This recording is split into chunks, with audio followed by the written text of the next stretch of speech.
परमात्मा पाप कर्म दंड को भी काट सकता है। अभी तक जिस भी संत व महापुरुष से मिले उन्होंने यही बताया कि पाप कर्म फल भोगने से ही समाप्त होगा। वो प्रभु कौन है जो पाप कर्म को काट देता है, वो काल के बंधन से छुड़वा देता है। उसका क्या नाम है, पूजा की विधि क्या है? कृपया अवश्य सुनिए जगत गुरु तत्वदर्शी संत रामपाल जी महाराज के अमृत वचन। इस दास को जिस दिन से उपदेश प्राप्त हुआ हमारे गुरुदेव जी यही मंत्र देते थे, और ये तो बाद में आवश्यकता पड़ी जब मुझे आदेश हुआ नाम दान करने का और सत्संग करने का, तब दास ने देखा भी यूं तो कोई नहीं मानेगा, अपने अपने मनमुखी कोई कुछ नाम देता है, कोई कुछ नाम देता है। संतों के सत्संग भी सुनने गया जानबूझ करके, देखूं ये क्या कुछ बताते हैं। तो कोई कुछ नाम दे रहा है, कोई कुछ साधना बता रहा है, कोई कैसा ज्ञान दे रहा है। तो फिर मन में बहुत चिंता बनी कि परमात्मा फिर ये आपका नाम सही है, ये तो कोई डाउट नहीं। आपके बच्चे कैसे पहचान सकेंगे कि ये मार्ग ठीक है ये गलत है? सन 2000 के अंदर परमात्मा ने एक ऐसी प्रेरणा की, 2001 में, कि वेद मेरा भेद है। ये वाणी अपने आप मन में उच्चारित हुई, और मैं ना वेदन के माही, और जौन वेद से मैं मिलूं ये वेद जानते नहीं। वेदों को पढ़ना तो दास ने कठिन समझा। पहले श्रीमद् भगवत गीता जो हिंदी में अनुवादित थी, सोचा कि इसको देखता हूं, कहीं थोड़ा बहुत मिल जाए परमात्मा की महिमा इसमें, तो पूरा हिंदू समाज तो मान ही जाएगा। जब देखने लगा दास ने देखा, रो तेरे की ये तो सारा माल भरा पड़ा है, पर इन अज्ञानियों ने अज्ञान कर रखा है इसका। गीता ज्ञानदाता कहता है वो पूर्ण परमात्मा तो कोई और है, उसी की कृपा से ही परम शांति होगी। और अपने विषय में कहता मैं तो नासवान हूं, मेरी जन्म मृत्यु होती है, तेरी भी होगी, परम शांति नहीं हो सकती। यहां मेरे पास रहेगा तो युद्ध भी करना ही पड़ेगा। बस यूं सोचो दास के उमंग और खुशी का कोई ठिकाना नहीं रहा। उठा ली कलम पेन, लगा नए सिरे से अनुवाद करना। इन अज्ञानियों ने अनुत्तम का अर्थ भी अति उत्तम कर रखा है, बैड का अर्थ गुड लिख रहे। फूटे बाग हमारे ऐसे गुरु मिले। फिर ये गहरी नजर गीता बना के आप जी के समक्ष प्रवेश की, प्रकट की, जो आपके कर कमलों में उपलब्ध है। अब इस ज्ञान को दास के द्वारा अनुवादित और उन संस्कृत के ज्ञाताओं द्वारा अनुवादित को मिलाकर देखना, तो ये है गॉड गिवन ज्ञान इस दास को। और वो था अक्षर ज्ञान प्राप्त प्राणी। अक्षर ज्ञान प्राप्त प्राणी इन सदग्रंथों के गुण रहस्यों को नहीं समझ सकता। ये तो गॉड की कृपा, परमात्मा की कृपा हो, गॉड गिवन स्पिरिचुअल नॉलेज दास को प्राप्त हुआ। उस मास्टर की से इन सदग्रंथों के खजानों को खोल पाया ये दास, जो आपके रूबरू करा। अब हम आते हैं उसी प्रसंग पे कि गुरुआ गाम बिगाड़े, संतो गुरुआ गाम बिगाड़े, ऐसे कर्म जीव कहला दिए, फिर जड़े नहीं जाड़े। अब ये आउट ऑफ सिलेबस पढ़ाते रहे। इस विश्व में यदि अकॉर्डिंग टू सिलेबस स्टडी है, आध्यात्मिक ये ज्ञान अगर है, तो सतलोक आश्रम बरवाला, जिला हिसार, हरियाणा, भारत में है, इस विश्व में नहीं है।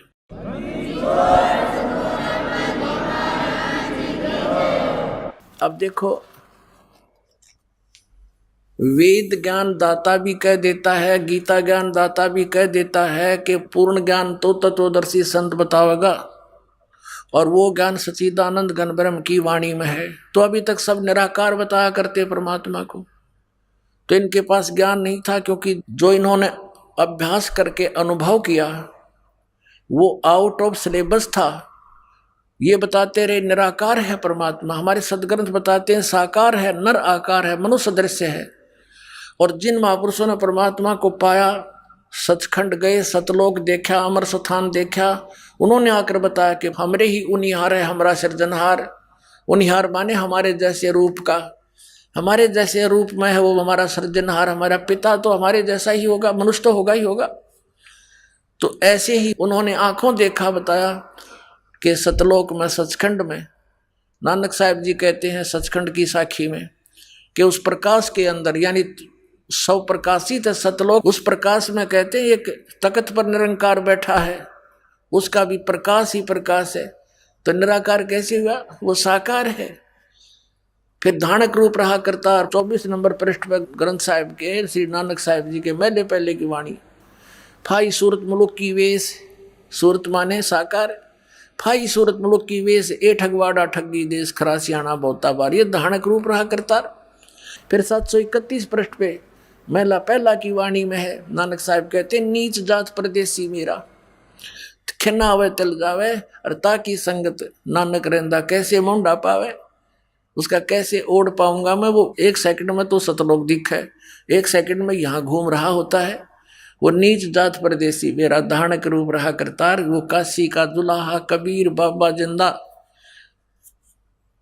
तो साकार है।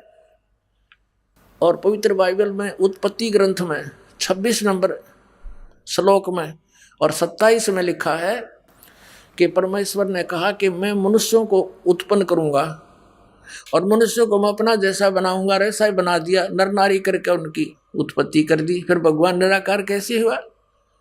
तो पूरा का पूरा ईसाई धर्म आउट ऑफ सिलेबस स्टडी कर रहा है, आउट ऑफ सिलेबस मनमुखी बातें बनाई जा रही है। ऐसी कुरान शरीफ ये मुसलमान लोग कहते हैं परमात्मा तो बेचून है, निराकार है। पवित्र बाइबल की 50% लगभग वचन जो के तो कुरान शरीफ के अंदर है। अब जैसे पवित्र बाइबल की उत्पत्ति ग्रंथ में लिखा है कि परमात्मा ने 6 दिन में सृष्टि रची, 7वां दिन विश्राम किया, वो है परमात्मा पूर्ण ब्रह्म। तो ऐसे ही कुरान शरीफ के अंदर सूरत फुरकानी 25 आयत नंबर 52 से 59 में स्पष्ट किया हुआ है कि वो कबीर नामक परमात्मा है। और उस कुरान शरीफ का ज्ञान देने वाला अल्लाह, जिसको मुसलमान भाई अपना अल्लाह मानते हैं, कि उस अल्लाह ने हजरत मोहम्मद को ज्ञान दिया, चाहे उसने थोरो जबराइल फरिश्ते के दिया, चाहे उनको वह भेज कर दिया, या स्वयं आकाशवाणी करके दिया, उस निराकार ने दिया, उस परमात्मा ने वो ज्ञान दिया कुरान शरीफ का, और वो लिपिबद्ध किया गया। तो कुरान शरीफ के ज्ञान का ज्ञानदाता हजरत मोहम्मद को कह रहा है कि तू, मैं जो कह रहा हूं इन बातों पर विश्वास कर। ये काफिर तो कबीर को अल्लाह नहीं मानते, और तू इनके साथ संघर्ष कर, लड़ना नहीं, जिहाद का अर्थ लड़ाई नहीं, संघर्ष कर, इनकी बातों में मत आना। और ये परमात्मा वही है जिसने सारे ब्रह्मांडों की रचना की, पृथ्वी के अंदर भी मीठा और खारा जल भर रखा, इसने सब जीवों को उत्पन्न किया, को बहू बेटी बना रखा। और वो परमात्मा, वो कबीर अल्लाह अपने भक्तों के गुनाहों को भी माफ कर देता, वो खूब जानता है, बाखबर है। और वो कबीर नामक परमात्मा है जिसने 6 दिन में सृष्टि रची, 7वें दिन तख्त पर जा विराजा। उसकी खबर किसी बाखबर से पूछो, यानी इससे सिद्ध हुआ कि तख्त पर जा बैठा तो साकार भगवान हुआ। और फिर इससे ये भी सिद्ध हो गया कि जो अल्लाह कुरान शरीफ का ज्ञान दे रहा है, वो खुद कह रहा है कि उससे मैं अपरिचित हूं, उसको तो बाखबर यानी तत्वदर्शी संत बताएंगे, उनसे पूछो। तो इससे 2 बातें सिद्ध होगी। एक तो वहां आउट ऑफ सिलेबस स्टडी ये है कि वो निराकार बतावें और उनके सदग्रंथ साकार बतावें। दूसरा ये कंसेप्ट क्लियर हो गया कि जो वो ज्ञान पढ़ रहे हैं कुरान का, तो उसमें वो इनकम्प्लीट नॉलेज है। ऐसे ही श्रीमद् भगवत गीता अध्याय नंबर 4 के श्लोक 34 में कहा कि उस तत्व ज्ञान को जो चौथे अध्याय के 32वें श्लोक में जिसके बारे में बताया है कि वो सच्चिदानंद घन ब्रह्म परमेश्वर ने स्वयं आकर बोला है कबीर साहब ने, वो है तत्व ज्ञान, वो कबीर वाणी में लिखा है। उस ज्ञान को तू तत्वदर्शी संतों के पास जाकर समझ, और वही बताएंगे।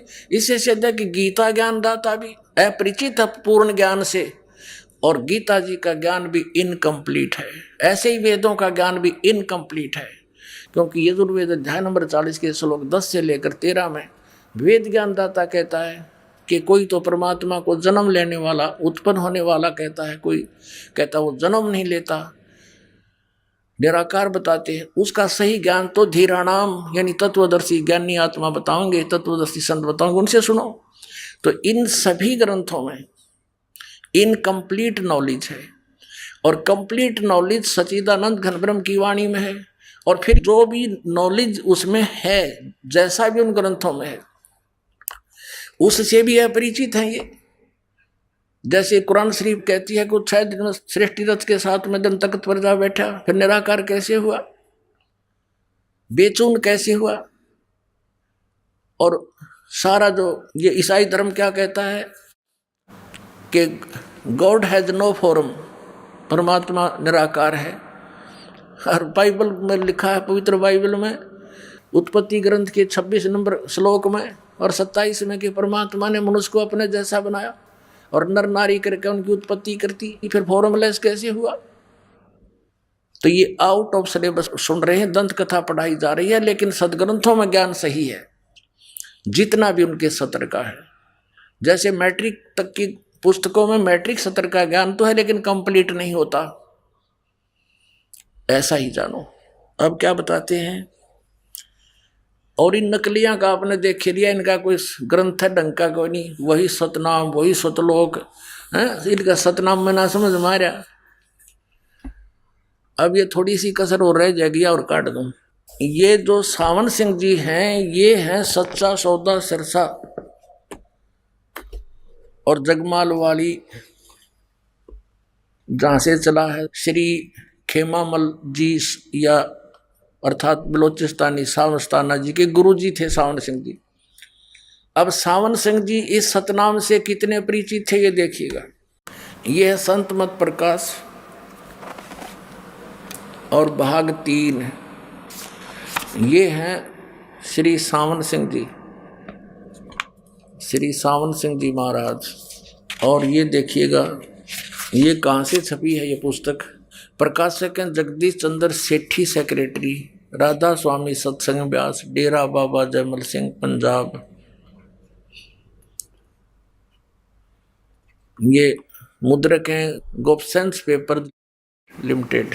अब इसके 102 पृष्ठ पर ले चलते हैं आपको, इनका अज्ञान दिखाते हैं। संत मत प्रकाश भाग 3 102 पृष्ठ पे यहाँ देखिएगा, सचखंड या सतनाम चौथा लोक है। यहाँ सतनाम को सचखंड बताया है और सभी के अंदर है, आपके अंदर है, यूँ दिन की अकल सभी के अंदर है। अगर यह सतगुरु से राह लेकर मेहनत करके अंदर पर्दा खोल ले तो सचखंड जा सकता है। यानी सचखंड या सतनाम ये चौथा लोक है, ये सतनाम को लोक बताया है और ये आपके अंदर है। और जबकि कबीर परमेश्वर उस करने नो दीदार महल में प्यारा है, एक शब्द है परमात्मा का, वो कहते हैं कि ये सब रचना पिंड मझारा, और माया ने सतलोक की नकल करके इस ब्रह्मांड के अंदर उस सतलोक के नकली झूठे लोक सतलोक, अलखलोक, अगमलोक बना रखे। तो जो ये राधा स्वामी वाले सचखंड बताते हैं कि आपके अंदर है, ये तो नकली है। और परमात्मा कहते हैं इस अंड और पिंड के पार स्वदेश हमारा है। अब ऐसे डिफरेंशिएट होगा, इनके अज्ञान और ज्ञान से तुलना करेंगे। अब ये तो कहते हैं इस शरीर में देखो सब कुछ, और जिनने महापुरुष नो परमात्मा मिला ये कहते हैं इसके अंदर धुन सुनो, ये तो काल की धुन है। जैसे एक ढोलक होता है, ढोलकी, उसको बजाने के लिए एक विशेष डंडा होता है, डंडा, और उसी से बजाया जाए तो सही धुन निकलती है।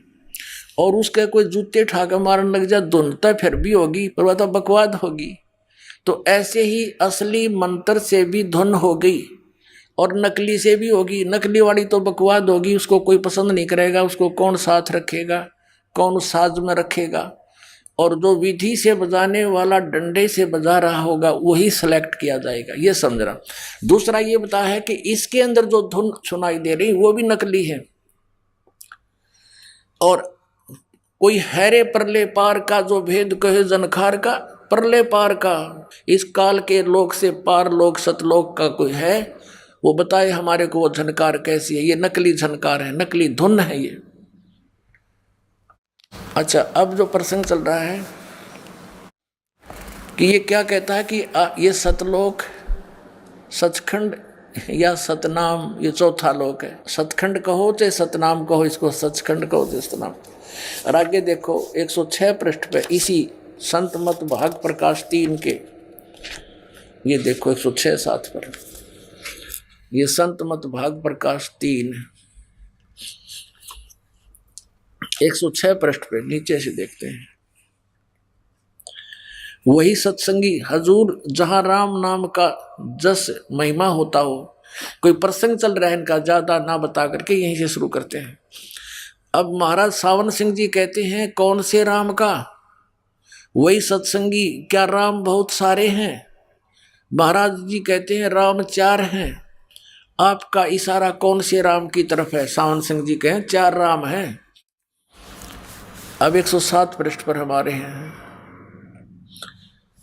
वही सत्संगी हजूर चारों रामों को खोल कर बताइए। अब श्री सावन सिंह जी लगे, ये परमात्मा कबीर साहब की वाणी है, इसका अनुवाद कर रहे हैं। सावन सिंह जी अनुवाद ठीक नहीं कर पा रहे हैं। एक राम दशरथ घर डोले, एक राम घट घट में बोले, एक राम का सकल पसारा, एक राम त्रिभुवन से न्यारा। अब सावन सिंह जी इस परमेश्वर की वाणी को गलत खोल रहे हैं। ये तो शुरू में ठीक बोला है, एक राम राजा दशरथ का बेटा, इसने कहीं भी अनुवाद ठीक नहीं करना आया। अच्छा, दूसरा जो त्रेता युग में हुए अवतार थे और अपनी ड्यूटी अदा करके चले गए, लेकिन अब हमें नहीं मिल सकते, हमारा काम नहीं कर सकते। दूसरा राम मन है जो घट घट में व्यापक है। तीसरा राम ब्रह्म है, देखियो सारी तरलोकी को पैदा करता है, पालता और नाश करता है। चौथा राम सतनाम है, यह असली राम है। अरे देवता, यह सतनाम में ना सूत मा लिया इनके।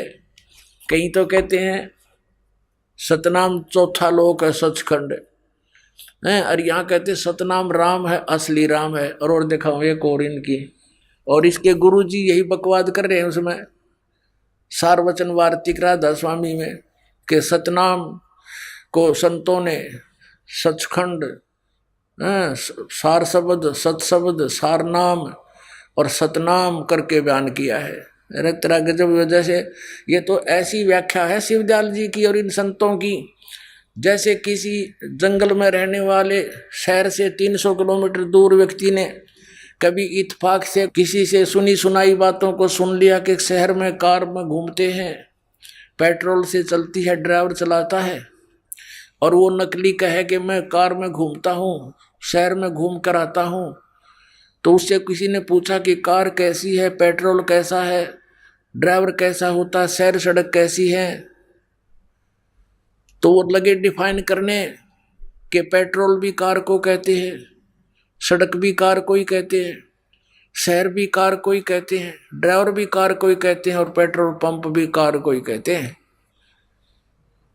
तो ऐसी व्याख्या करने वाले व्यक्ति ने कभी पेट्रोल कार ड्राइवर देखा है या शहर देखा है? ऐसी ही ये स्टेटमेंट ये शिवदयाल जी राधा स्वामी पंथ का प्रवर्तक और उसके अनुयायी दे रहे हैं, जिनका कहीं सिर पैर नहीं है, इन खक भी पता नहीं सचखंड का। तो ये कहाँ ले जाएंगे? कहते ध्यान लगाओ, ध्यान लगाओ, झूठा ज्ञान। और ध्यान कहाँ लाओ? थ्योरी के आधार से प्रैक्टिकल होता है। तुम्हारी थ्योरी ही गलत है तो प्रैक्टिकल टट्टू करोगे, तुम खाक प्रैक्टिकल करोगे तो मूर्ख बना रखा। ये भगवान पुण्यात्माओं, मेरे साथ तो जो बनेगी पर इनकी खाल तार दूंगा गति।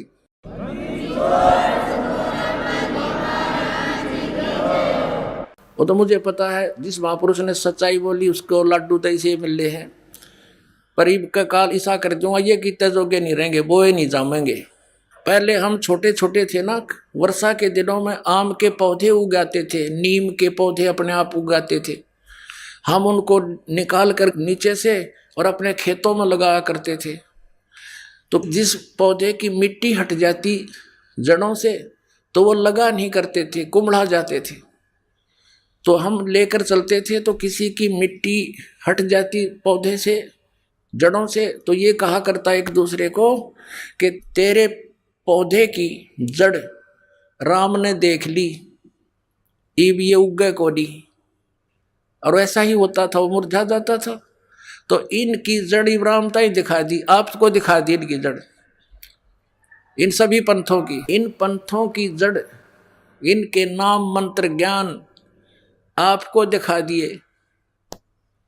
अब ये आप पे सूख जाएंगे कुछ दिनों में, आप पे खत्म हो जाएंगे धीरे धीरे, देख लेना। अब ये देखिएगा संत मत प्रकाश भाग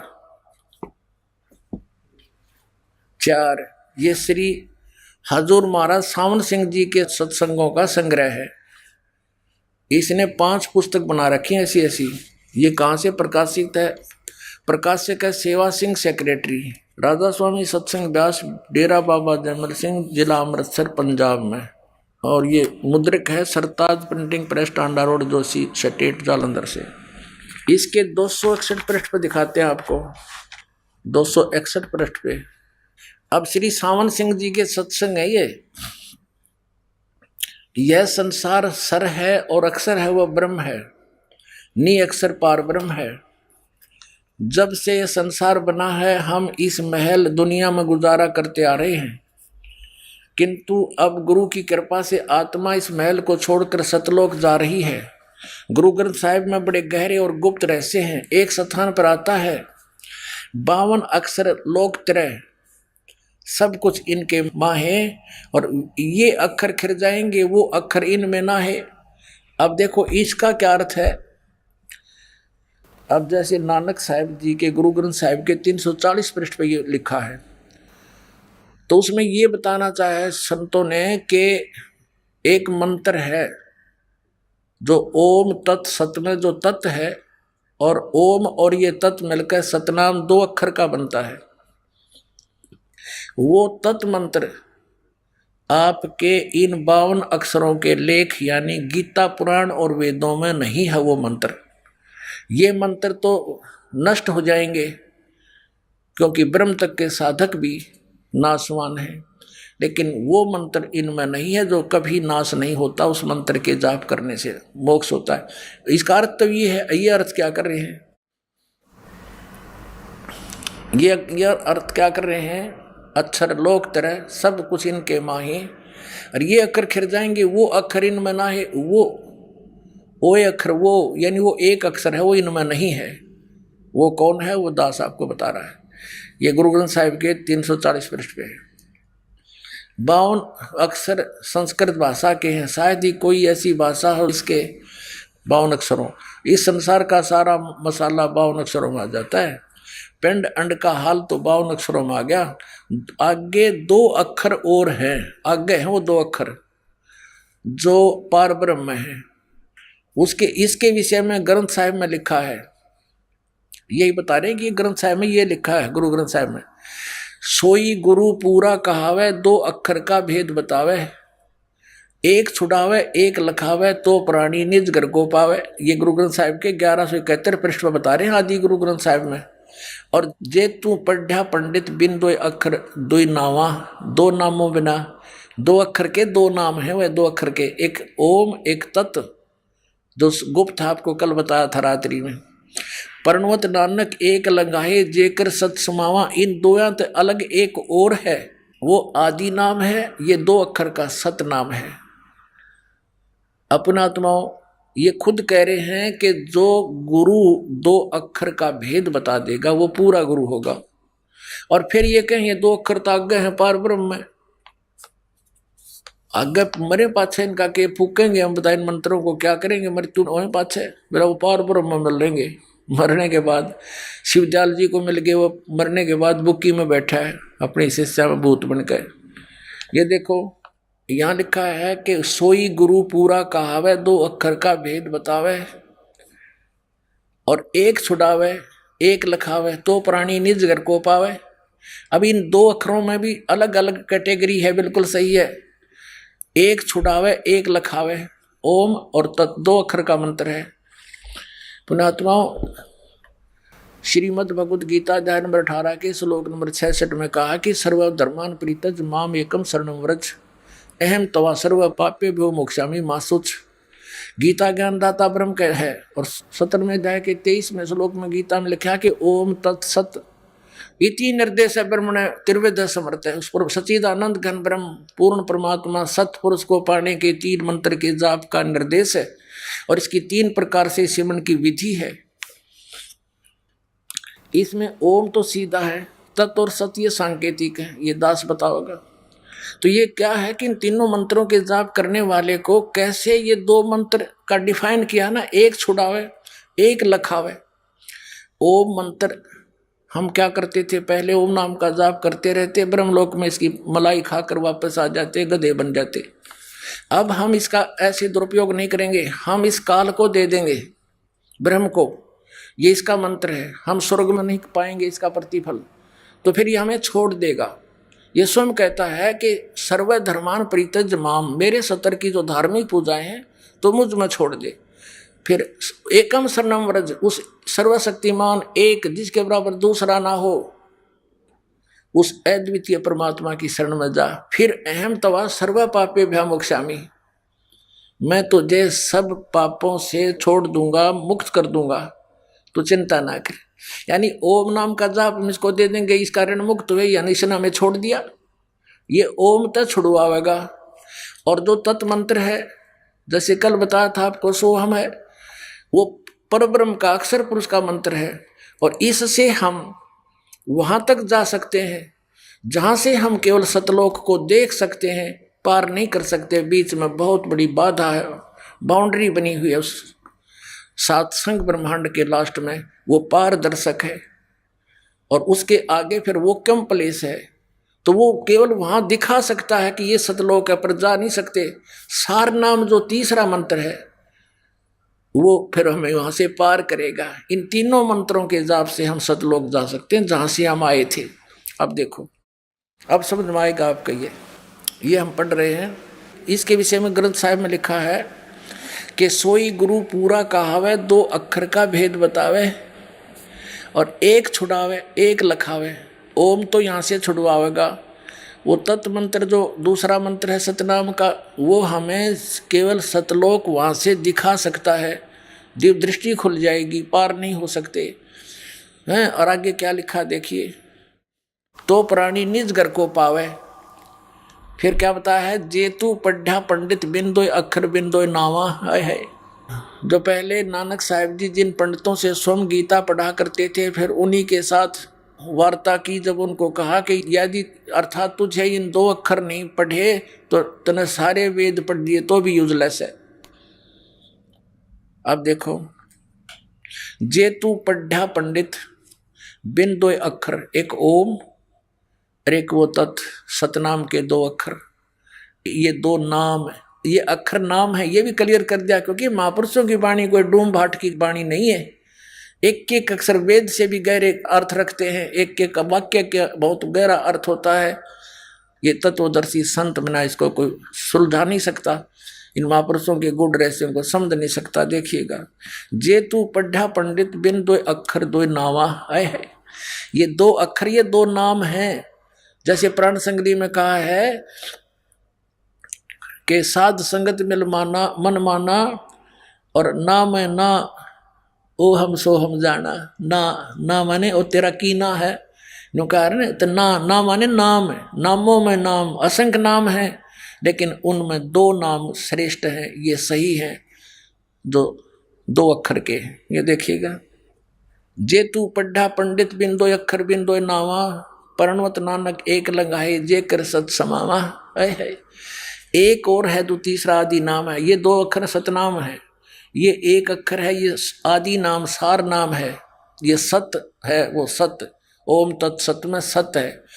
एक लंघाए, ये पार करेगा, उनके सहयोग से नीचे वाले भी साथ रहेंगे।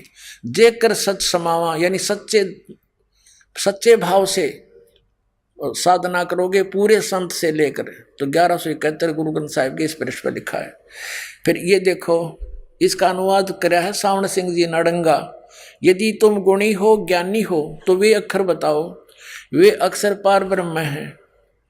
एक अक्षर ने दुनिया बनाई है और एक ने सतलोक बनाया है। इन दो अक्षरों को डिफाइन कर रहा है यो अनाड़ी अज्ञानी देख। एक अक्षर ने दुनिया बनाई है और एक अक्षर ने सतलोक बनाया है। यही कबीर साहब कहते हैं। कहे कबीर अक्षर दो भाग, और ये कहते हैं कि वो तो ये दो अक्षर तो आगे पार ब्रह्म में मिलेंगे मरने के बाद, और ये जाप नहीं करने, ये तो साधना करने के हैं। इन्हें ना मेरा साधना क्या होती है? अरे साधना का अर्थ है मजदूरी। अब मजदूरी कौन सी करनी है? नाम जाप भी साधना है। तीन कहेगा पता नहीं दुनिया को जोड़ कर बैठ गए, और वो कहते हैं आगे मिलेंगे। कबीर साहब कहते हैं दो अक्षर भाख यानी बोल, इसका जाप कर और होगा खसम तलेगा राख। कह कबीर अक्षर दो भाख, अक्षर दो भाख, होएगा खसम तो लेगा राख। ये गुरु ग्रंथ साहिब में कबीर साहब की वाणी है 329 पृष्ठ पे। इसमें इसका अर्थ है कि कबीर साहब कह रहे हैं कि उस दो अक्षर का जाप कर पूरे संत से लेकर, और यदि उसके देने का अधिकारी खसम अधिकारी सही होगा संत, तो समय आने पर इस दो अक्षर के मंत्र से तेरी रक्षा होगी। यदि अनधिकारी से ले लिया तो वो भी लाभ नहीं होगा। इसका ये भी अर्थ है। अब गुरु नानक साहब कहते हैं एक अक्षर हर मन बसै नानक होत निहाल। ये एक अक्षर सार नाम है, ये असली मंत्र नानक होत निहाल, यानी एक वाणी है आंशिक। इसके और बहुत सी वाणी इसके साथ होती हैं, पूरा ज्ञान उससे होता है। फिर भी अब यहाँ 262 पृष्ठ पर एक स्थान पर गुरु साहब कहते हैं वेद कतेब सिमरत सब सासत, इन पढ़ा मुक्त ना होई, एक अक्षर जो गुरुमुख जापै है तिसकी निर्मल सोई। ये 747 पृष्ठ पे इस पर स्पष्ट किया है कि वेद कतेब पढ़ने मात्र से मोक्ष नहीं हो सकता, किसी वाणी को कंठस्थ करके याद करके बोलने रहने से मुक्ति नहीं होगी। एक अक्षर जो गुरुमुख जापै, पूरे संत से लेकर गुरुमुख से लेकर और गुरु की आज्ञा अनुसार उसका जाप करना होता है। और तिसकी निर्मल सोई यानी उसको लाभ प्राप्त होगा, वो निर्मल हो जाएगा। अब ये क्या बताता सावण सिंह? वह अक्षर आपके अंदर है और पार ब्रह्म में जाकर मिलेगा। आपके अंदर भी है और पार ब्रह्म में मिलेगा। अंदर थोड़ा खत्म हो लेगा ये शरीर, तो वह अक्षर आपके अंदर है और पार ब्रह्म में जाकर मिलेगा। यह धर्म हमारा धर्म नहीं, ये जात हमारी जात नहीं, ये देश हमारा देश नहीं। देखियो सतनाम का फिर क्या बताने जा रहे हैं। हमारा देश सचखंड, हमारी जाति सतनाम है। हमारे देवताओं ये सतनाम में ना समझ में आ रहा, ये जात होगी इनकी सतनाम। वहाँ सचखंड था सतनाम, वहाँ असली राम था सतनाम, सतपुरुष सतलोक सचखंड सब कुछ सतनाम। ये दो अक्षर का ये सतनाम पुण्यात्मा, इनको पता नहीं था। नकलियों को करोड़ों जीवों को बर्बाद कर दिया, उनका सिर पर धर गए बाहर अपना और काल के मुंह में झोंक गए। पुण्यात्माओं कुछ जागो, होश करो और दया करो इस दास पे, पहचान लो अपने परमात्मा को, निकलो इस गंदे लोक से।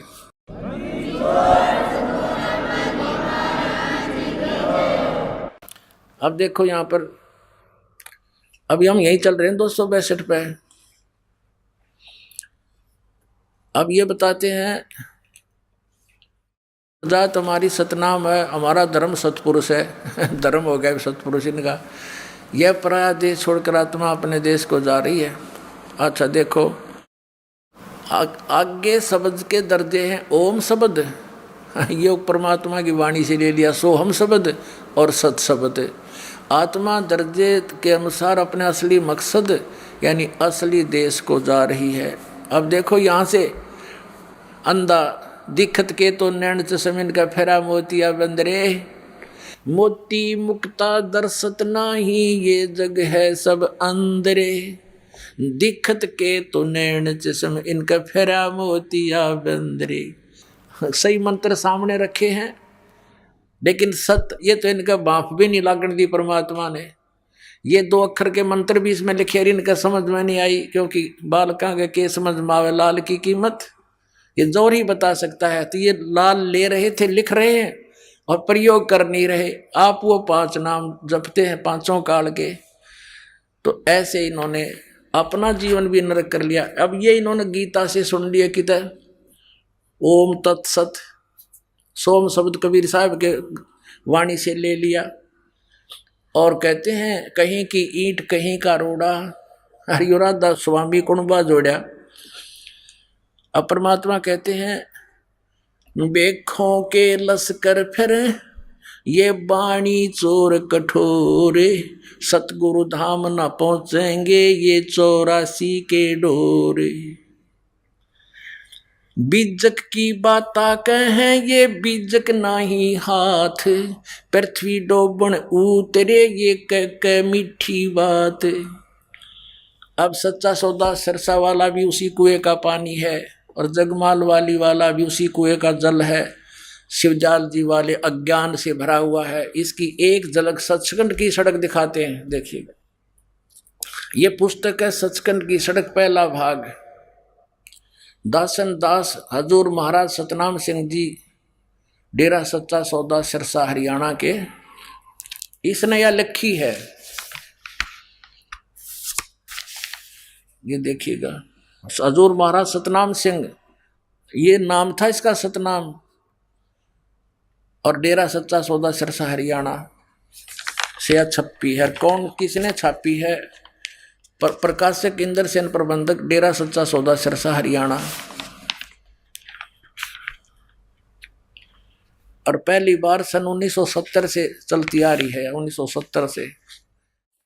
और मुद्रक हैं इंद्र सेन, प्रबंधक परमार्थ उपदेश प्रिंटिंग प्रेस, डेरा सच्चा सौदा, सतनाम सिंह मार्ग सिरसा हरियाणा। ये इनके फोन नंबर है। ये देखिएगा सचखंड की सड़क है।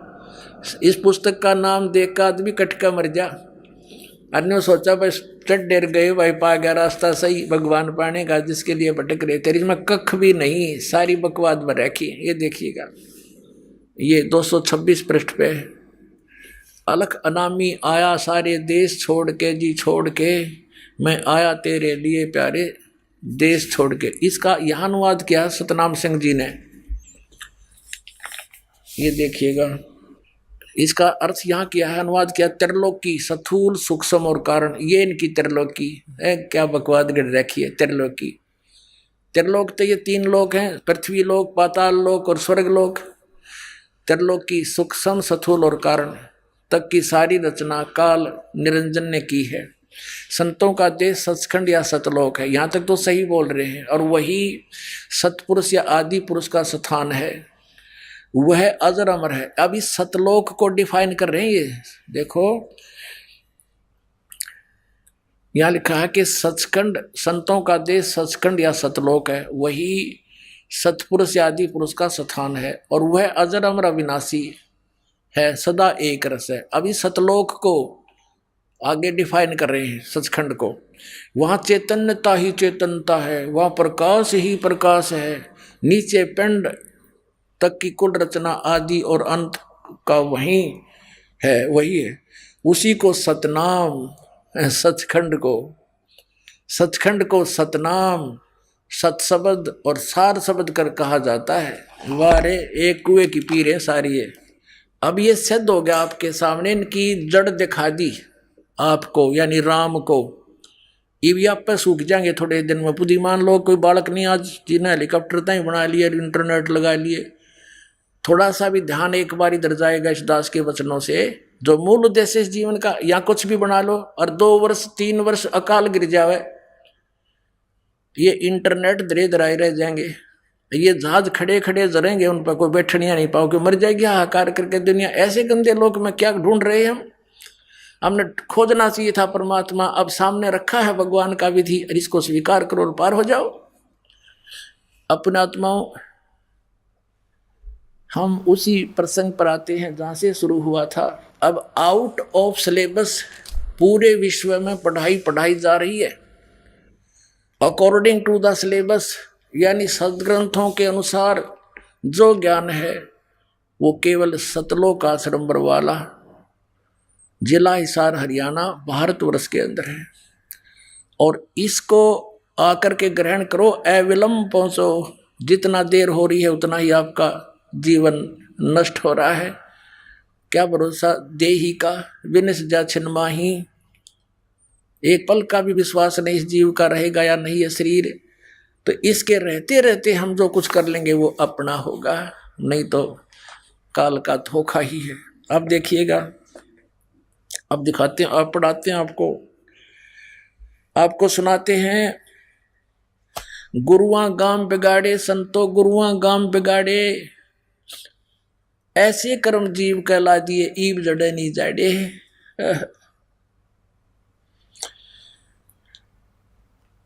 कहते हैं ऐसे कोई भक्त कहते हैं भाई अब गुरु को त्यागा नहीं करते पाप लगेगा।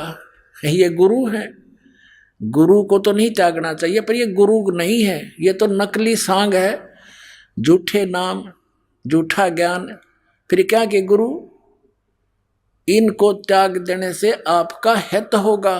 परमात्मा कहते हैं झूठे गुरु के पक्ष को तजत ना कीजिए वार, इसको तजत यानी छोड़ने में देर ना करे, इसको तुरंत त्याग देना चाहिए। और गरीबदास साहिब जी ने परमात्मा कबीर साहिब से प्राप्त ज्ञान के आधार से क्या कहा है कि झूठे गुरु का लित्र लावे, जो ऐसा जुल्म कर रहे हैं, मनुष्य जीवन बर्बाद कर रहे हैं, क्या बताते हैं, झूठे गुरु का लित्र लावे, ये गुरुआ सब अंधे,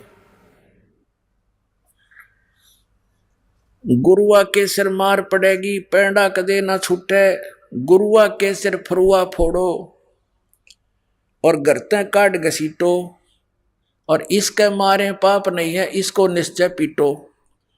अब यहाँ तक कहा है कि इस नालायक किसी गुरु ने जो तुम्हें बर्बाद करने जा रहा है उसके सिर पे फरुआ फोड़ो। वो फरुआ क्या होता है, ये पहले तो उसे गुरु आ करते हाथ में एक लोटा हालिया रखा करते जिसको ये करमंडल बोलते थे, और हाथ में एक फरुआ माने फोड़ इसीलिए जाते ऐसे, वो साधना करने के लिए लठनों के, तो वो एक खोज का मारा उनका नकलियां के। कहते हैं गुरुआ के सिर फरुआ फोड़ो गर्ते काट घसीटो, और इसके मारे पाप नहीं, इसके यानी इसको पीटे पाप नहीं, या को निश्चय पीटो, या गुरुआ के लित्र लाओ, ये गुरुआ सब अंधे। गुरुआ गांव बिगाड़े संतो गुरुआ गांव बिगाड़े, ऐसे कर्म जीव कहला दिए बोर जड़े ना झाड़े। भेड़ पूछ को पंडित पकड़े, ये बादो नदी बिहंगा, गरीब दास वो भव जल डूबे, नहीं साध सतसंगा। पुनः तो महापुरुषों ने कितनी अनमोल वाणी बताई हमारे को कि भेड़ पूछ को पंडित पकड़े, ये भादो नदी बिहंगा, गरीब दास वह भवजल डूबे, जहाँ नहीं साध सत्संगा। जैसे भादुआ के अंदर, भादुआ महीना में बहुत जोर की वर्षा होती है और सभी दरिया बहुत विशाल रूप धारण करके चल पड़ती हैं, और उस समय कोई दरिया से पार जाना चाहता है और उसको कोई पार होने का साधन क्या बताता है कि भेड़ की पूंछ पकड़ ले और ये तुझे पार कर देगी। परमात्मा कहते हैं इस दो अक्षर के नाम न छोड़ के और इस आदि नाम सार नाम, ये तीन मंत्र के जाप के अतिरिक्त सभी साधना ऐसी हैं जैसे भेड़ की पूंछ कोई पकड़ा रखी हो दरिया से पार होने के लिए, अर्थात कभी नहीं हो सकता दोनों डूबे। तो ऐसे पंडित माने गुरु जी, गुरु कहो, पंडित कहो, विद्वान कहो, ये कोई ब्राह्मण जाति से संबंधित शब्द नहीं है। जैसे मेरे दादा गुरु जी गांव छावला, दिल्ली के अंदर नजफगढ़ के पास एक गांव है छावला, वहाँ के जाट थे, किसान थे।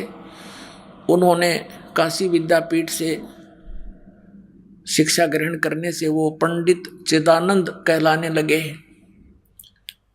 गांव गोपालपुर खरखोदा के पास, जिला सोनीपत हरियाणा में उनका आश्रम बना हुआ, वहाँ लिखा है पंडित चिदानंद आश्रम। उनको सब पंडित जी कहते थे। और मेरे गुरुदेव जी इस परंपरागत ब्राह्मण जाति से थे। गांव बड़ा पैंतावास, जिला भिवानी दादरी के पास। वो कभी अपने आप को पंडित ब्राह्मण नहीं कहते थे, वो संत कहते थे। तो यहाँ उन गुरुओं के बारे में जिन्होंने ज्ञान प्राप्त किया, शिक्षा ग्रहण की, लेकिन सदग्रंथों को नहीं समझे, उनके विषय में कहा है कि भेड़ पूछ को ये पंडित पकड़े। पंडित माने गुरुजी, और आप भी पकड़ रहे, औरों को भी यही पकड़ा रहे हैं कि ये भेड़ तुम्हें पार कर देगी दरिया से। उसके लिए तो नौका चाहिए और बढ़िया खेवट हो, तो एक्सपर्ट, तब पार कर सकता है। भेड़ पूछ को पंडित पकड़े, ये बादो नदी बिहंगा, गरीबदास वो भवजल डूबे, नहीं साध सत्संगा।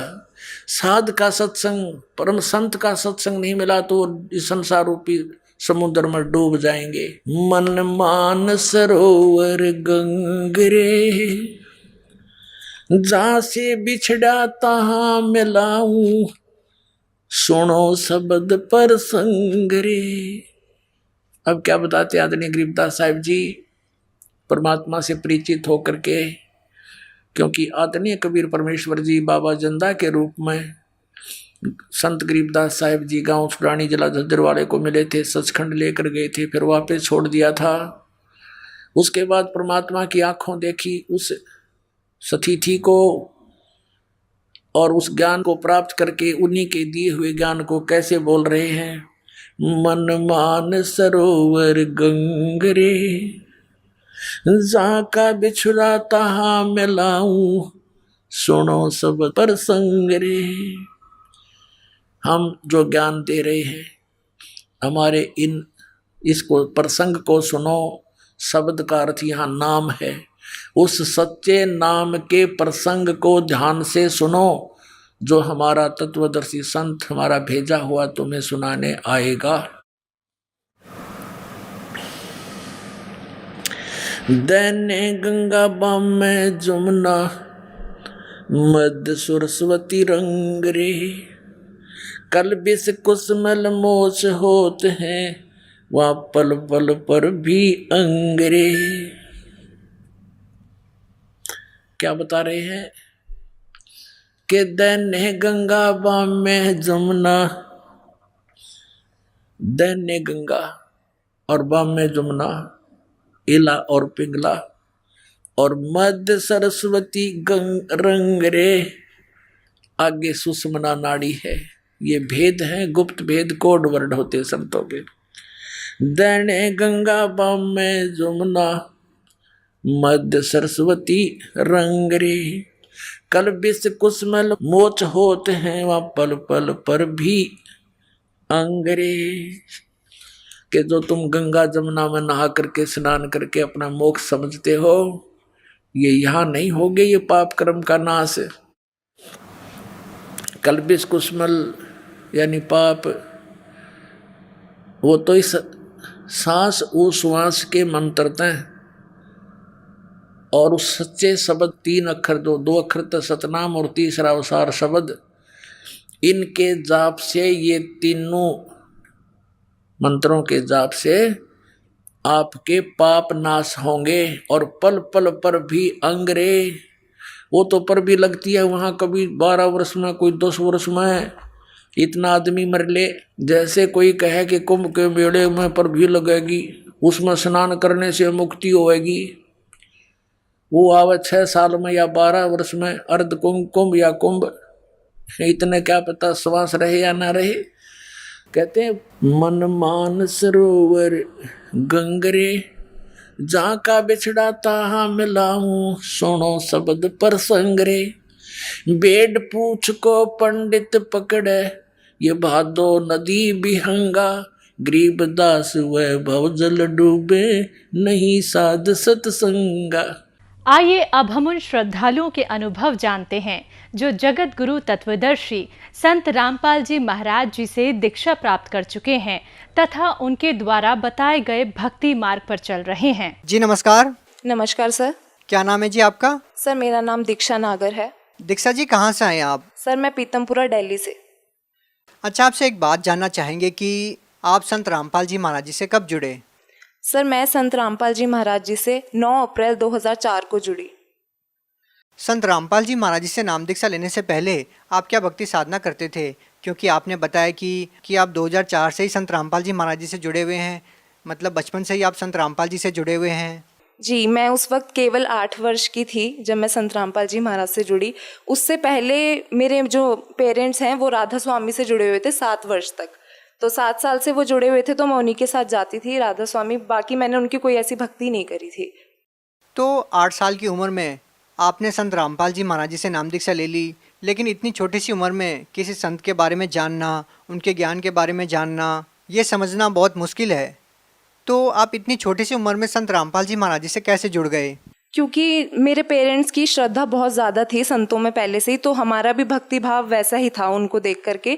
तो इसलिए जब वो गए परमात्मा सदगुरु रामपाल जी महाराज की शरण में गए, तो हमने उन पर ही विश्वास करके हम भी चले गए वहाँ पर। लेकिन हमें नहीं पता था कि ये भक्ति सही है या क्या है। वो हमें तब पता चला जब हमें उनसे लाभ हुए। धीरे धीरे जब हमने खुद इतनी सी उम्र में ही जब मैंने लाभ महसूस करे, तो मुझे पता चला कि सच में संत रामपाल जी महाराज जी भगवान है इस धरती पर। हम आपसे जानना चाहेंगे कि आप बात कर रहे हैं लाभ की। संत रामपाल जी महाराज जी से जुड़ने के बाद आपको लाभ मिलने लग गए, तो आपको लगा कि हाँ वास्तव में यही सच्चे संत हैं। तो सबसे पहले हम आपसे यही जानना चाहेंगे कि संत रामपाल जी महाराज जी से नाम दीक्षा लेने के बाद आपको लाभ क्या मिले? सर, मैं आपको बताना चाहती हूँ कि जो मेरी मदर हैं वो बचपन से ही हार्ट पेशेंट रही हैं। तो राधा स्वामी में जब वो जुड़ी हुई थी तो भी बहुत ज़्यादा उनको दिक्कत रहती थी हार्ट की। इवन सांस लेने में भी उनको बहुत ज़्यादा प्रॉब्लम थी। तो उनको डॉक्टर्स ने बोल दिया था बाईपास सर्जरी के लिए। अचानक उनकी तबीयत इतनी बिगड़ गई कि उनकी वॉल्व्स जो थी वो ब्लॉक हो चुकी थी। तो डॉक्टर ने बोल दिया था उनको सर्जरी के लिए। लेकिन संत रामपाल जी महाराज जी की दया से इतनी हमारा इतना विश्वास था संत रामपाल जी महाराज में कि मम्मी कहती थी कि आप ही की बेटी हूँ, आप ही जो करोगे सही करोगे। तो वो जो वॉल्व्स खुल नहीं रही थी वो अचानक से खुल गई और डॉक्टर्स ने भी बोला थैंक गॉड। मतलब वो शॉक्ड हो गए। उन्होंने बोल दिया था बाईपास सर्जरी के लिए, लेकिन अचानक वो वॉल्व खुलने के बाद मेरी मम्मी बिल्कुल, उन्हें ये हो गया कि ये ही सच में भगवान है। मैं राधा स्वामी में इतने साल रही, इतनी मैंने मन से भक्ति करी, मुझे आज तक कोई लाभ नहीं मिला। मतलब मैं रोती रही बीमारियों में, लेकिन संत रामपाल जी महाराज ने इतना बड़ा सुख दिया कि आज वो बिल्कुल ठीक हैं। दीक्षा जी, सबसे पहले तो ये बात आपसे जानना चाहेंगे और लाभ जानने से पहले कि सभी संत तो कहते हैं कि भक्ति करने से कोई लाभ मिल ही नहीं सकता, और आप तो वैसे भी पढ़े लिखे हैं, एजुकेटेड हैं आप। क्या आप इन बातों में विश्वास करते हैं कि किसी संत से नाम दीक्षा लेने के बाद लाभ मिल सकता है? सर, आप ये कह रहे हैं कि इस युग में लाभ कैसे हो सकते हैं? ये हमारे लिए बहुत शर्म की बात है कि हम वर्षों से देखते आए हैं, इतिहास पढ़ते आए हैं मीराबाई का, ध्रुव प्रहलाद का, जिनसे हमें पता चला कि उन्हें कितने लाभ हुए। लेकिन आज जितने भी नकली धर्म गुरु हैं उन्होंने हमें ये बिल्कुल सिद्ध कर दिया कि कोई लाभ नहीं है, कुछ नहीं है, और सारे गुरु एक जैसे ही होते चले गए। लेकिन संत रामपाल जी महाराज ने हमें ये बताया, उन्होंने जिस आधार पर भक्ति बताई, पहली बात तो उन्होंने मोक्ष बता दिया, इस 184 से छुटकारा बता दिया। और दूसरी बात, जो हमें वो जितने लाभ देते हैं ना, वो अथाह हैं, उनकी कोई गिनती नहीं है जितने लाभ वो देते हैं। उनसे आज विश्वास हुआ है कि दुनिया में सच में आज भी भगवान है और भक्ति करने से लाभ मिल सकते हैं। अच्छा, आपसे जानना चाहेंगे कि आपने कहा कि भक्ति करने से लाभ मिल सकता है। हम आपसे जानना चाहेंगे कि और क्या लाभ मिले आपको भक्ति करने से? जी सर, ये तो मैंने अपनी मदर का बताया आपको। अब मैं खुद का एक्सपीरियंस आपसे शेयर करना चाहती हूँ। जब मैं 5th स्टैंडर्ड में थी तो मैं अचानक से ना, मेरी लेफ्ट आई का जो विज़न पर्दा था वो बिल्कुल डैमेज हो चुका था। तो अचानक मम्मी पापा लेके भागे, डॉक्टर को चेकअप वगैरह कराए, तो उन्होंने बोल दिया था कि इसकी उल्टी आँख का पर्दा बिल्कुल ख़त्म है। अब उन्होंने टेस्ट करने के बाद स्पेक्स मुझे दे दिए कि वो हटना नहीं चाहिए बिल्कुल भी। लेकिन मैंने वो शर्म की वजह से नहीं लगाया, क्योंकि मैं छोटी थी तब, तो मैं स्कूल टाइम में नहीं लगाती थी, घर के नीचे आके लगा लेती थी, मम्मी पापा के डर की वजह से लगा लेती थी। लेकिन उन्होंने, डॉक्टर्स ने मुझे बोला था कि आपको 6 महीने बाद टेस्ट कराने दोबारा आना है। मैंने उसमें भी ढील दे दी, मैं नहीं गई चेकअप कराने, और ऐसे ऐसे करते करते 4-5 साल निकल गए। मैं मम्मी पापा से झूठ बोलती रही कि सही है सही है सब सही है। लेकिन जब मैं 4-5 साल बाद दोबारा गई टेस्ट कराने, तो उन्होंने मेरी रिपोर्ट्स देखी थी डॉक्टर ने कि ऐसी कंडीशन थी, 4-5 साल पहले इसकी लेफ्ट आई का पर्दा बिल्कुल डैमेज था। तो उन्होंने टेस्ट करने के लिए मुझे दोबारा बैठाया, लेंसेज लगाए आंखों पर कि आपको कैसा दिख रहा है कैसा नहीं। तो मैं उनसे बोल रही थी मुझे इनमें साफ दिख रहा है और मुझे बिना लेंस के भी साफ दिख रहा है। तो वो बोलने लगे क्या बोल रहे हो आप? मैंने कहा डॉक्टर मुझे साफ दिख रहा है। और मैंने उनको सब कुछ पढ़कर लास्ट लाइन तक मैंने उनको साफ पढ़कर सुना दी। तो वो शॉक्ड हो गए, कह रहे हैं आपकी तो आंखें बिल्कुल ठीक है, आप क्यों आए हो यहाँ पर? कह रहे हैं आपकी रिपोर्ट्स तो ये बोल रही थी पहले और अब बिल्कुल ठीक हो, आपको तो स्पेक्स की ज़रूरत ही नहीं है। तो ये मेरी लाइफ का, मेरा खुद का सबसे बड़ा चमत्कार था। अगर मेरी वही कंडीशन रहती 10 साल पुरानी कि मेरी एक आंख बिल्कुल ख़राब थी, तो मैं सोच सकती हूँ आज मैं कहाँ होती। लेकिन आज मैं परमात्मा की दया से बिल्कुल ठीक हूँ। अच्छा, एक और बात आपसे जानना चाहेंगे कि आपने कहा कि संत रामपाल जी महाराज द्वारा दी गई भक्ति करने के बाद आपको ये लाभ मिले हैं, लेकिन सवाल ये है कि इस साइंस के ज़माने में जब आप ये बात करते हैं कि किसी संत से नाम दीक्षा लेने के बाद इस तरह से लाभ मिलते हैं या भक्ति करने से इस तरह के लाभ मिलते हैं, तो लोग सवाल उठाते हैं कि बीमार होने पर डॉक्टर्स के पास जाना चाहिए और आप कह रहे हैं कि संत के पास जाना चाहिए।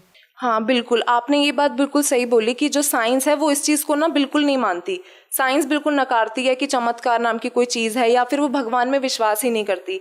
लेकिन मैं उनसे ये बोलना चाहती हूँ कि वो ये बात तब तक बोलते हैं जब तक उन्हें खुद महसूस नहीं होती। जब अपने ऊपर दुख आते हैं तो उन्हें खुद महसूस होगा एक दिन कि हाँ भगवान सच में है, क्योंकि वो सिर्फ लोगों को देखकर ये सब बातें बोल देते हैं कि ऐसा कुछ नहीं है, साइंस ही सब कुछ है। लेकिन ये सब साइंस बहुत बड़ा झूठ है। साइंस बनाई किसने? भगवान ने ही तो साइंस बनाई है। उन्होंने ही तो हमें इतना दिमाग दिया है कि हम आज साइंस पर इतना जोर दें। हालांकि कुछ नहीं है, भगवान के बिना कुछ नहीं है। लेकिन संत रामपाल जी महाराज की दया से जब हमने खुद महसूस करे ना कि ये लाभ हो सकते हैं और उनके ज्ञान से, तब हमें पता चला है कि भगवान है।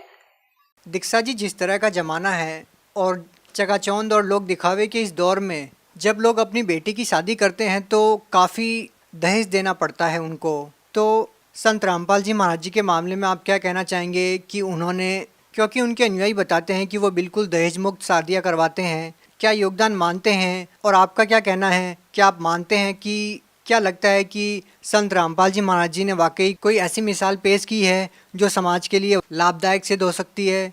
जी सर, बिल्कुल। और पूरे मैं ये कहना चाहती हूँ, पूरे विश्व में केवल संत रामपाल जी महाराज ने ही ये मिसाल कायम किया। आज तक कितने कानून बने हैं दहेज प्रथा को लेकर कि दहेज नहीं लेना, ना देना, कुछ असर नहीं हुआ। लेकिन सिर्फ हमारे संत रामपाल जी महाराज ने ऐसी मिसाल कायम करी है कि आज लाखों विवाह ऐसे हो रहे हैं जो दहेज मुक्त हो रहे हैं, और आज हर माँ बाप पर अपनी बेटी बोझ नहीं है। बस इसी बात, मतलब मैं चाहती हूँ कि पूरा विश्व ये बात समझे कि इतना पैसा खर्च करके भी किसी की बेटी सुखी नहीं है आज के दौर में। कम से कम एक बार उनका ज्ञान सुनकर देख लो कि वो क्या कहना चाहते हैं, आपको खुद पता लग जाएगा। और इतना आनंद महसूस होता है जब हम अपनी आंखों के सामने कोई दहेज मुक्त शादी को देखते हैं। संत रामपाल जी महाराज जी से कोई और लाभ मिला हो, कोई और एक्सपीरियंस आप हमारे साथ शेयर करना चाहेंगे? जी सर, बिल्कुल। ये भी कुछ साल पहले की बात है, जब मेरे पापा ऑफिस से रात को आ रहे थे, नाइट शिफ्ट करके आ रहे थे, तो उनको सामने से बाइक आ रही थी और वो साइकिल पे थे। रात का टाइम था, तो बाइक वाले ने बहुत तेज़ टक्कर मारी उन्हें। वो दूर जाके गिरे, साइकिल कहीं और जाके गिरी, तो वो बीच रोड पर आकर गिरे। तो वो उल्टी साइड से गिरे हुए थे, वो उठ नहीं पा रहे थे बिल्कुल भी। तो अचानक से एक छोटा सा बच्चा आया उनके सामने, उन्होंने उनको उठाया और अंकल को बोला अंकल आप ठीक हो? और उन्हें कहा फुटपाथ पर बैठ जाए, इस तरह से रोड पर मत रहिए। तो पापा ने जैसे ही नज़र उठाकर देखा तो वो कोई बच्चा नहीं था, कुछ नहीं था वहाँ पर। तो पापा सोचने लग गए ये सपना भी नहीं है, क्योंकि मेरे हाथ में मैं खुद दर्द महसूस कर रहा हूँ इस वक्त। तो पापा ने देखा कहीं भी वो बच्चा नहीं था चारों तरफ। तो पापा उठे, पापा का शरीर एकदम बिल्कुल ठीक हो गया। उठकर अपनी साइकिल उठाई, साइकिल से सीधा घर आए, घर आके मम्मी को बताया कि ऐसे ऐसे मेरे साथ आज हुआ, और पापा बिल्कुल ठीक थे। वरना इतने भयंकर एक्सीडेंट के बाद तो चांस नहीं था कि पापा बचते। भगत समाज को क्या संदेश देना चाहेंगे जी आप? सर, मैं भगत समाज को और जितने यूथ को, पूरे यूथ को मैं ये देना चाहती हूँ, रिक्वेस्ट करना चाहती हूँ, मैसेज देना चाहती हूँ कि प्लीज़ जितना भी फैशन का दौर है या जो भी है, ये सिर्फ 4 दिन की चांदनी है। एक दिन अगर थोड़ा सा भी कष्ट आ जाता है ना, तो हम सब कुछ भूल जाते हैं कि हम कल क्या मौज मस्ती कर रहे थे, क्या नाच गा रहे थे। कम से कम एक बार गुरु जी का सत्संग सुनकर देख लीजिए। आप आइए भी मत, बेशक एक बार सुनकर देख लीजिए, उसके बाद आप पता लग जाएगा कि क्या सच है और क्या झूठ है। और जितने भी संसार के जितने भी दुख है ना, सिर्फ केवल संत रामपाल जी महाराज की शरण में आकर ही ठीक होंगे। मैं आपसे हाथ जोड़ के विनती करती हूँ कि बस एक बार इधर आ जाइए और अपना मोक्ष करा लीजिए, पूरा जीवन अपना सुखी कर लीजिए। जी धन्यवाद। Thank you sir.